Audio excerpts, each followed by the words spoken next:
বাংলাদেশের দক্ষিণ পশ্চিম উপকূল, যেখানে প্রতিটি সকাল শুরু হয় শঙ্কা নিয়ে।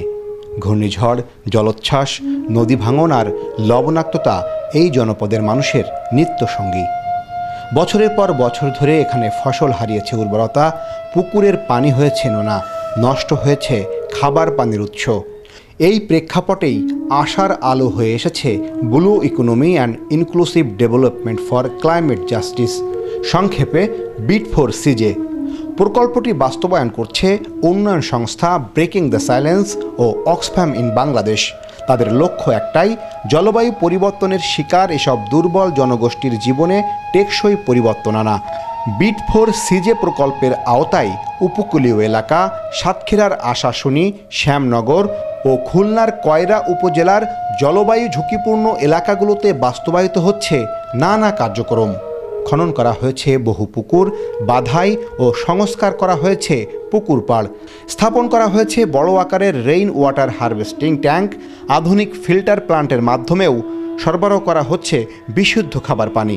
গ্রামীণ রাস্তা সংস্কার করে সহজ করা হয়েছে যোগাযোগ, পাশাপাশি রাস্তার পাশে রোপণ করা হয়েছে লবণাক্ত সহনশীল গাছ। নদীর চরে চলছে ম্যানগ্রোভ বনায়ন, যা পরিবেশকে টিকিয়ে রাখতে সহায়তা করবে।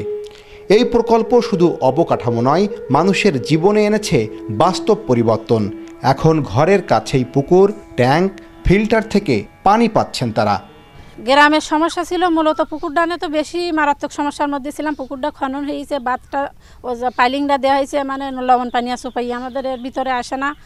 আর আমরা পানির সমস্যার মধ্যে ছিলাম। সেখানে আমাদের 10-15টা ড্রাম দিছে, মানে সমতা গুচ্ছ গ্রামে 10টা দিছে, ভিতরের দিকে 5টা দিছে।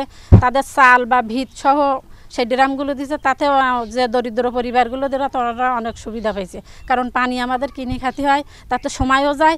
Breaking the silence Oxfam Bangladesh, এই প্রকল্প থেকে আমরা পানির প্রকল্পটা পাইছি, এ থেকে আমরা উপকৃত হইতেছি ইনশাল্লাহ।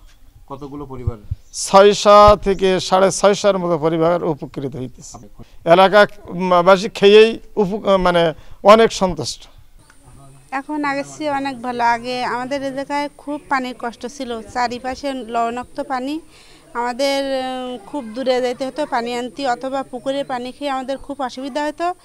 BIT4CJ-এর আরেকটি বড় দিক হলো স্থানীয় জনগণের সক্রিয় অংশগ্রহণ, যার নেতৃত্বে আছেন স্থানীয় তরুণ ও নারীরা।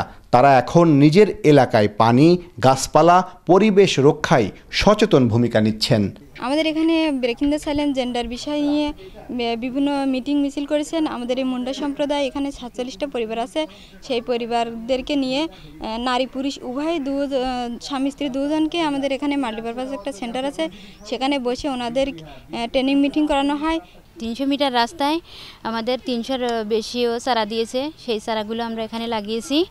এখানে টক জাতীয় গাছ বেশি হয়।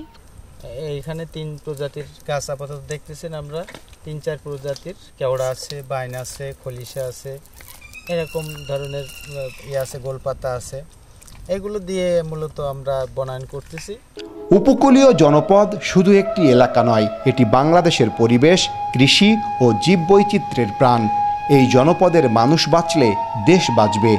BIT4CJ প্রকল্প আজ প্রমাণ করেছে, যদি পরিকল্পনা সঠিক হয়, অংশগ্রহণ নিশ্চিত হয়, তাহলে টেকসই পরিবর্তন সম্ভব। ব্রেকিং দ্য সাইলেন্স ও অক্সফ্যাম ইন বাংলাদেশের এমন উদ্যোগ জলবায়ু পরিবর্তনের মুখে ক্ষতিগ্রস্ত মানুষদের পাশে দাঁড়ানোর এক বাস্তব উদাহরণ।